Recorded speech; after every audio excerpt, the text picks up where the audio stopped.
ในวันที่5 มิถุนายน 2019 ที่ผ่านมาหองการศึกษาธิการและกีฬาเมืองสนสมบูรณ์สมทบกับหองการสหพันธ์แม่หญิงเมืองได้ร่วมกันจัดงานเฉลิมฉลองเนื่องในโอกาสวันเด็กน้อยสากล 1 มิถุนายน 2019 ครบรอบ 94 ปี และวันสนธิสัญญาสิทธิเด็ก ครบรอบ 30 ปีขึ้น ให้เกียรติเข้าร่วมของทานขาวพรศรีญาทจันทร์ห้องเจ้าเมืองสนสมบูรณ์พร้อมด้วยพระอาจารย์ท่องไสยวงศ์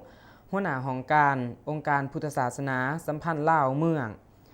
มีพนักงานการนำลักแรงแต่ละหองการอ้อมขางของเมืองคณะครูอาจารย์และล้านหน่อยผู้ปกครองเด็กเขาร่วมอย่างหลวงหลาย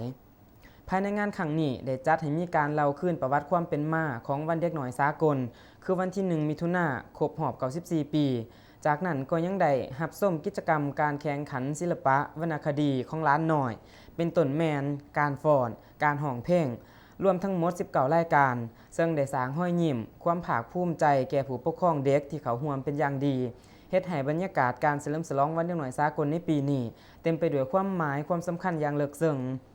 ทานขาวพรศรีญาทจันทร์ห้องเจ้าเมืองสนสมบูรณ์กล่าวว่าสำหรับการจัดงานเฉลิมฉลองวันเด็กน้อยสากลโดยเฉพาะอยู่เมืองสนสมบูรณ์แม้นได้จัดขึ้นในทุกๆปีโดยมีเป้าหมายเพื่อเสริมสร้างทั้งด้านจินตนาการความรู้ความสามารถกล้าคิดและกล้าแสดงออกในด้านต่างๆด้วยตนเองของเด็กน้อยแต่ยังน้อยพร้อมนี้ทานห้องเจ้าเมืองยังเรียกร้องมายังพ่อแม่ลุงป้าอาวอา